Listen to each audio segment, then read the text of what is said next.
bagaimana air hujan ini kita tampung, caranya nampung pripun gol sinau bareng-bareng. Sing pinjo bagaimana air ini mau kita mengolahnya, memanfaatkannya. Yang ketiga, ini semua gabut, gelem munjuk to yang ini. Kira-kira jenengan kersa munjuk mboten? Mau. Tenan iku. Lah terus juga kok. Lah jenengan juga pada sekolah sampai sini mau angel buku niku. Kira-kira jenengan wonten Jawa nah terus munjuk wonten wonten mboten? Ya, belum langsung belum. Soalnya kan kalau misalkan kecuali mungkin kalau dari air hujan itu langsung ke media. Tapi kalau biasanya rata-rata kita kan ngambil air hujan itu dari talang itu. Itu kan mungkin di situ misal kan setelah musim kemarau itu kan biasanya musim itu ada niatnya itu. Apakah misalkan kita menampungnya dari talang itu perlu di misalnya di filter lagi atau memang harus diminum. Terus terang kalau misalkan langsung dari mungkin saya dulu kecil itu pernah sering hujan-hujanan. Emang rasanya lebih agak asin gitu ya. Niku mergo kenging-kenging jenengan berbola. Ya mungkin iya karena kita kan main bola gitu loh. Terus? Kalau misalkan kalau dari langsung air hujan mungkin tenang. Tapi kalau misalkan dan mau karena mungkin langsung bukan secara kita langsung minum cuma tidak sengaja mungkin minum ya. Tapi kalau misalnya melalui talang terus terang saya belum pernah. Jadi apakah kalau yang saya tanya itu perlukah kalau misalkan kita dari talang atau itu kan minyak itu atau ada kotoran yang lain kita langsung minum mungkin nggak ini ya nggak apa ya.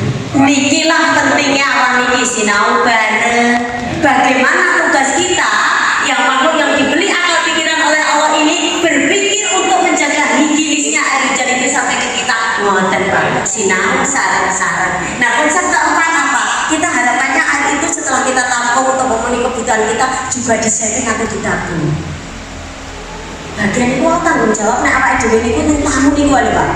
Nah, yang kelima harapannya apa kita mandiri air kita buka. Bagaimana sih cara menampung yang baik? Next. Lo kagungan ember? Iya.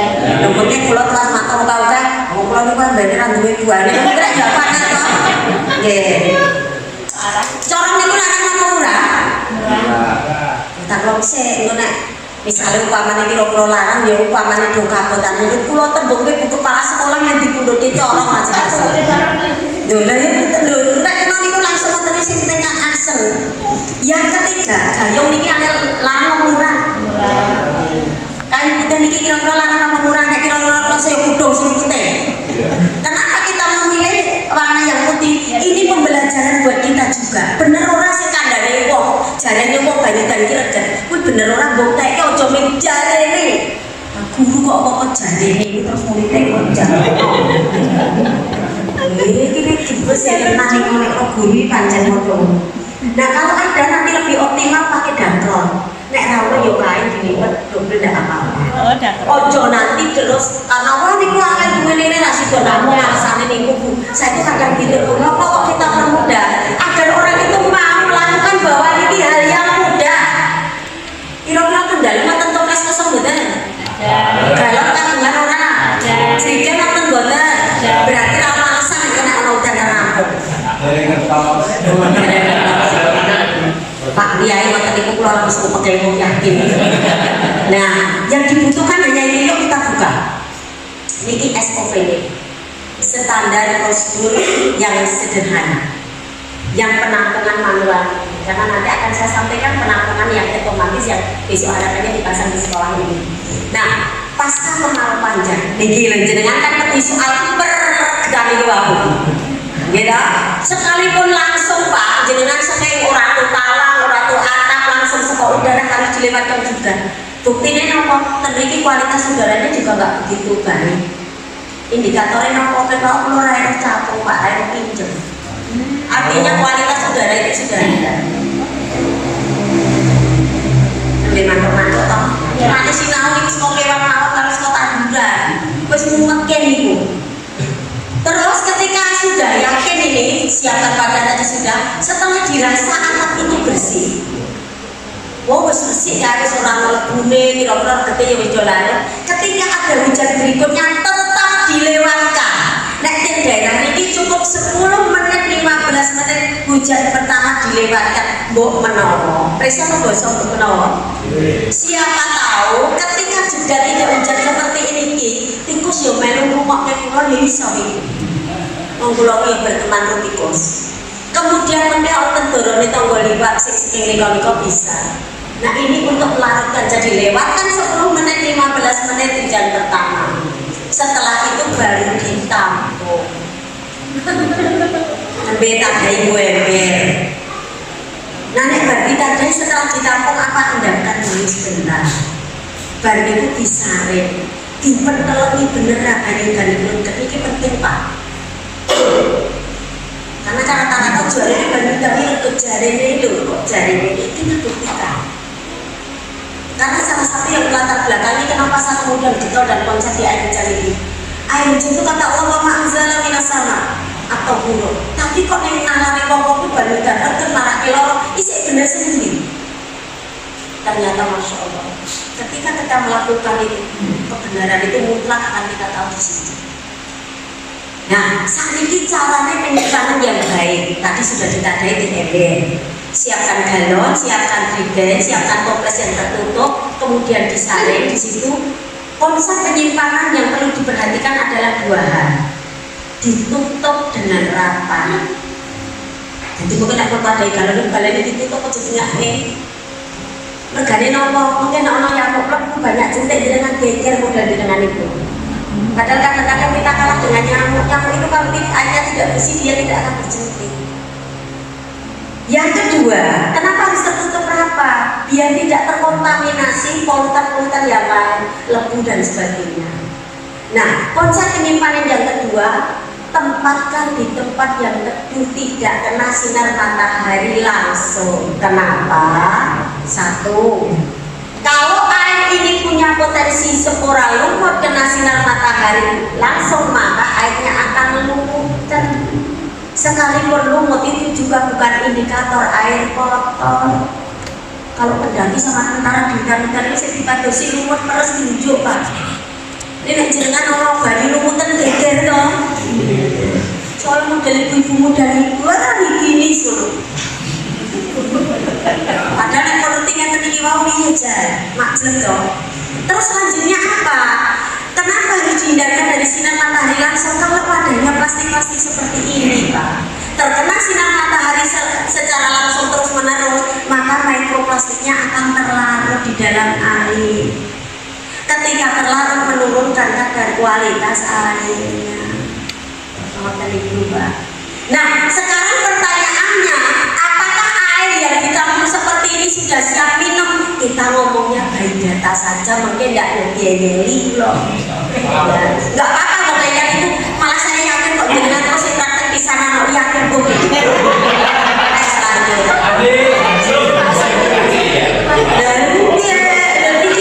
Itu biasanya apa waktu itu? Saya nggak kalau begitu ini praktek. Saya romantik itu ya ngomong gitu. Biasanya kalau bener tangan, matungnya tangan ramu sing temansan. Jenengan yang itu kan karena sing temansan. Lalu saya langsung lupa. Yang kedua adalah teknologi gambar filter seperti jenengan kesan miniaturnya. Di konsep ini Pak, jenengan arep ngasto nganti esuk tekan sore nek mau udan khawatir kebak dhewe. Dan ini nanti sudah melalui 3 kali filterisasi. Nah, filterisasi pertama di mana? Jenengan next lagi. Lanjut. Nah, ini filterisasi pertama adalah di talangnya niki Pak.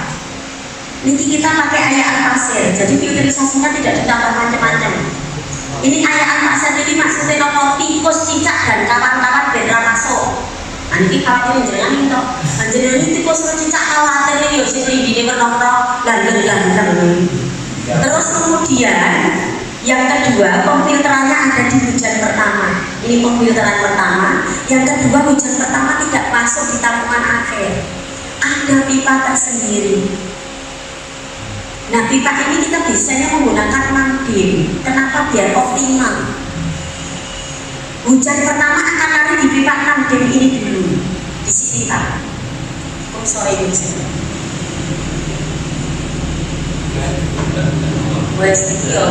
Nah ya, itu di pipa 6D ini. Di dalam pipa 6D, nah kalau begitu nanti air tersimpan bercampur dengan air hujan pertama tidak. Karena di dalam pipa 6D ini kita menggunakan bola plastik. Nah bola itu kalau di sini sudah penuh akan nutup. Ketika di sini sudah nutup di overstop ini, maka air yang di sini tidak bercampur dengan hujan pertama, itu pemfilteran kedua. Lah maintenance-nya gimana? Ini kan hujan penuh. Nanti ada hujan lagi gimana? Di sini kita biasanya di bawah ini menggunakan keran air biasa. Jadi setelah hujan dibuka sampai habis ditutup kembali. Nanti hujan berikutnya air hujan pertama akan masuk di sini lagi. Atau kalau kita takut lupa, maintenance yang otomatis buka aja kerannya separuh. Oke, betul. Siap. Oke. Terus selanjutnya apa? Pemfilteran ketika di sini nih, di dalam tutup ini kita biasanya menggunakan dakron. Ini untuk pemfilteran terakhir, siapa tahu debu halusnya masih kotoran, biar tersaring di sini. Lah fungsinya adalah kalau hujan pertama ketika pasca kemarau gimana? Di atasnya ada stop keran ini Pak. Jadi ketika kemarau panjang ini kita tutup. Ketika sudah hujan pertama kedua, jadi nanti tidak akan masuk di tampungan, akan melubeh, membersihkan yang lain, makhluk lain juga. Ketika sudah yakin atapnya bersih, tinggal kita buka, dia akan berfungsi seperti semula. Harapan ini yang nanti dipasang di sekolah sini. Loh, apakah air dari keran ini sudah siap minum? Sudah. Datanya yuk kita buka. Jenengan kan di soal bakteri ini kan? Betul nggak? Yang jujur. Oh itu dulu nggak apa-apa. Oh gini. Ada E. coli-nya tidak Pak? Tidak ada ya? Yang membahayakan E. coli dong? E. coli di tanah atau di udara? Berarti nggak ada E. coli-nya. Makanya di aturan Permenkes nomor 32 tahun 2017 yang ada itu poliform, tapi ada batas ambangnya 50 per ppm masih aman. Rata-rata adanya cuma 3, jadi jenengan tampung corongnya bener mau siap minum. Nek jenengan boten patem sing siap minum penggali jenengan. Oke ya. Kemudian kalau kita lihat secara kimia fisikanya. Nah, ini dari buku baku mutu lebih baik semua.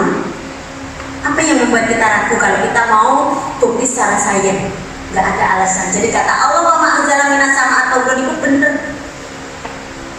Jadi bagaimana kita menempatkan Al-Quran ini di sumber utama ilmu, baru kita breakdown ke sains-sains, karena nalar kita sangat terbatas. Nah, di poin nomor 6, zat padatan yang terlarut ini yang akan kami komeni. Karena tadi kita melihat betapa ini tinggi-tinggi. Kalau di aturan Permenkes 1000 per ppm aman Pak. Jadi nek pas sekali boyong nih banjir, jenengan nyiduk ngono piye tunjuk pisah menurut aturannya. Loh ini mau kan menurut aturan Pak. Tapi kan kita harus cerdas karena kita bicara sehat. Nah, di air hujan itu ternyata tadi hanya onten-pinten atau apa?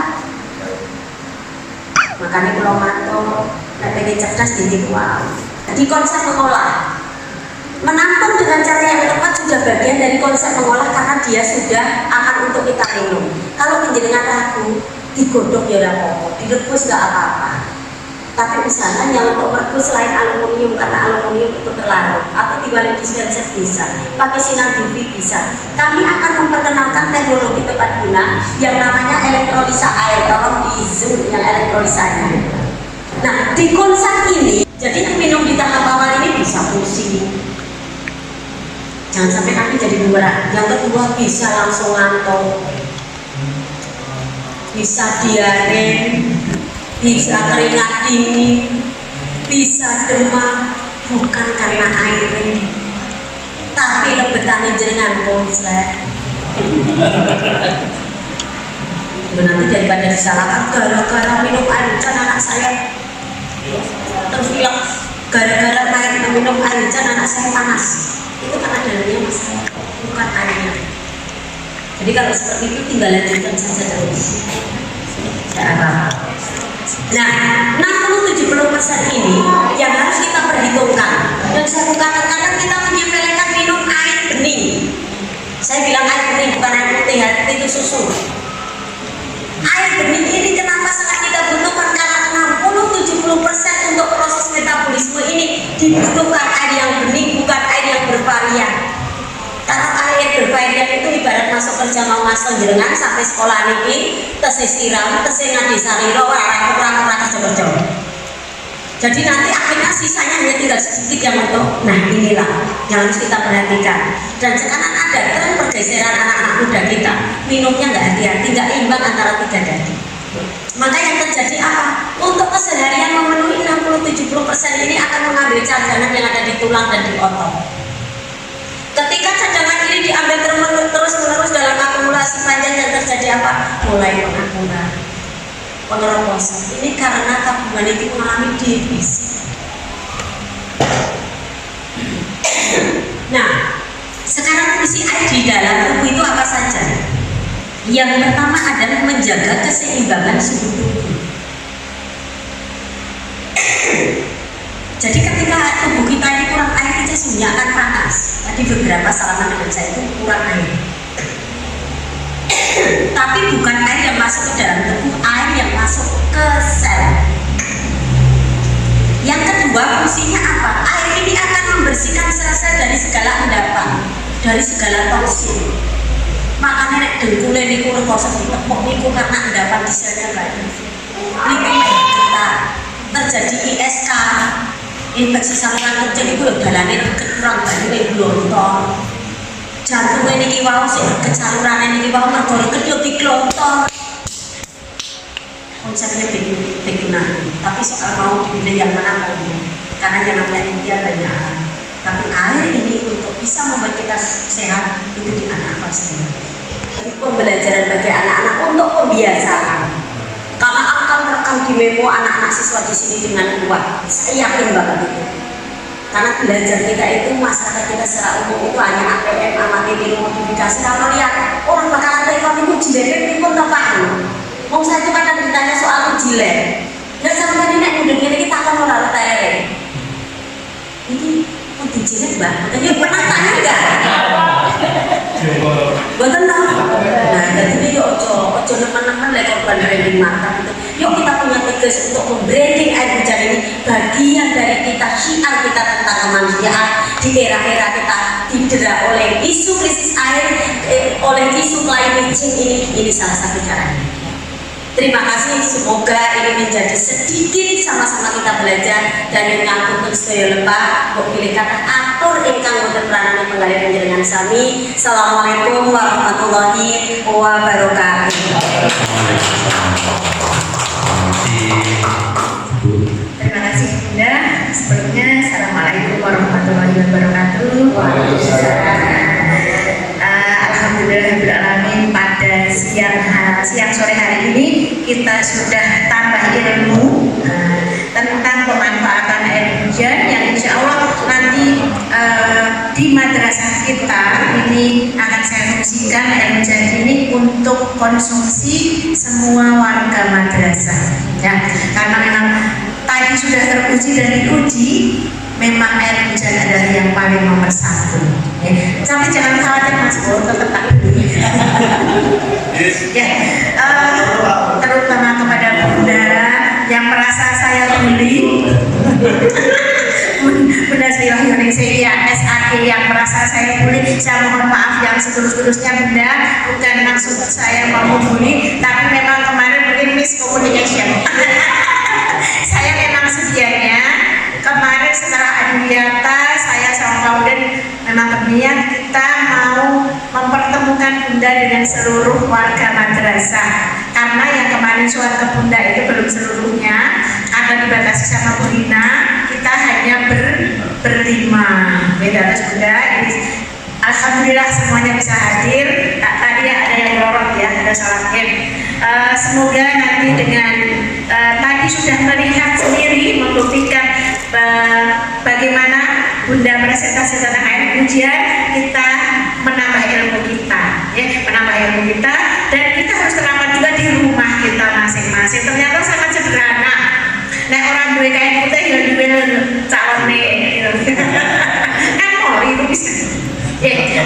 Putih kenapa? Mas Irfan ketawa. Soalnya yang dipakai Bunda tadi kan Mori toh. Ya, sama saja deh. Jadi kita dari apa yang dikatakan Bunda tadi, ternyata saat kita yang punya anak kecil memang sangat bahagia. Kalau kita hujan-hujanan bahagia sekali ya, apalagi kalau yang zaman dulu masih kecil dengan tidak berbaju, ya sangat bahagia. Tapi orang tua yang takut, memang betul sekali Bunda, betul sekali. Soalnya saya sendiri waktu kecil, kalau saya memang orangnya agak dingin sampai sekarang. Jadi kalau saya kehujan-hujanan nanti ibu sudah nanti pilek, ada nggak seperti itu? Iya, nanti pilek, nanti pusing, nanti masuk angin. Kalau setelah kita tahu semuanya tentang bagaimana air hujan, tapi sebenarnya kalau kita logika bener ya, air hujan kan tidak malah di bawah, dari atas langsung. Ya, tidak ada halangan satupun kecuali yang tadi misalnya polusi ya, itu sedikit sekali persentasenya 0,0 berapa.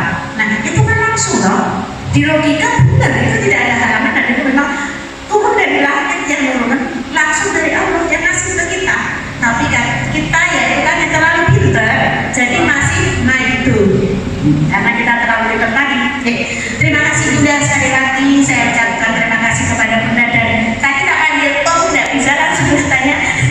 Saya harus panggil tante karena masih muda ya, panggilnya Om karena saya udah tua, udah bercucu. Dan terima kasih sekali atas waktunya, dan setelah ini mohon berkenan untuk melihat lokasi dan nantinya segera bisa kita